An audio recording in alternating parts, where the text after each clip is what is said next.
把体重留给美食，把眼睛留给风景，把等待的心留给一切美好的事物。大家好，这里是吃好活好的美食台。Je m'appelle Pascal Rouillon et je suis professeur chez l'AROM, l'Institut culinaire français à Shanghai. Aujourd'hui, nous allons faire ensemble des omelettes à la mangue et à la vanille.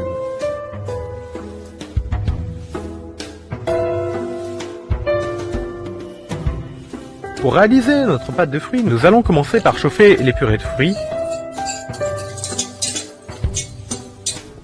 puis incorporer petit à petit la pectine jaune mélangée avec une partie du sucre.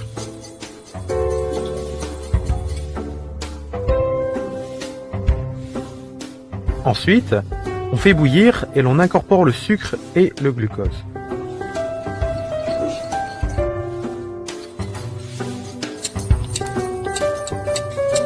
Nous allons cuire notre recette jusqu'à 105 degrés.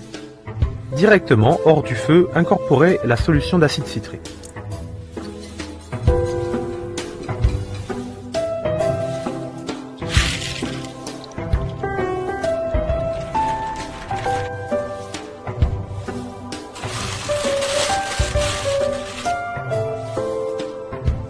Nous allons mouler notre pâte de fruits en moule demi-sphère et laisser refroidir.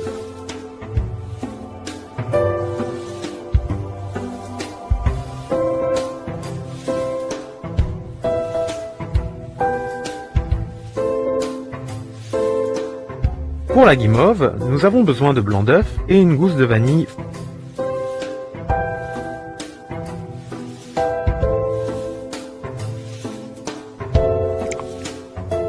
Nous allons commencer par monter les blancs avec la vanille et en même temps cuire le sucre, le glucose, l'eau et la trimoline jusqu'à 118 degrés.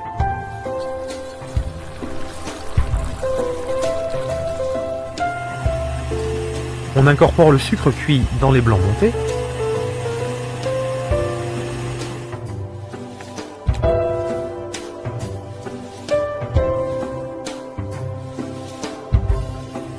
Puis on ajoute la gélatine fondue. On laisse monter la guimauve jusqu'à ce qu'elle ait une consistance crémeuse.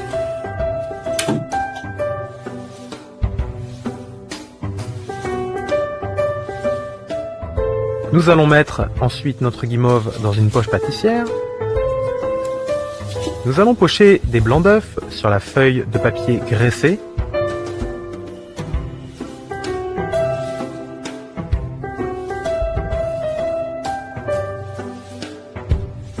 Puis directement ajouter les jaunes d'œufs à la mangue sur notre guimauve.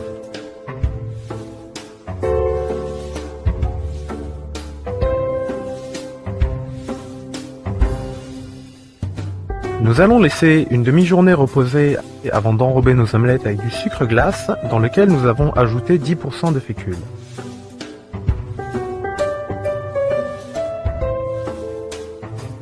Nous allons laisser cristalliser 24 heures dans un endroit sec. Voilà, nos bonbons sont prêts, on peut commencer à les déguster.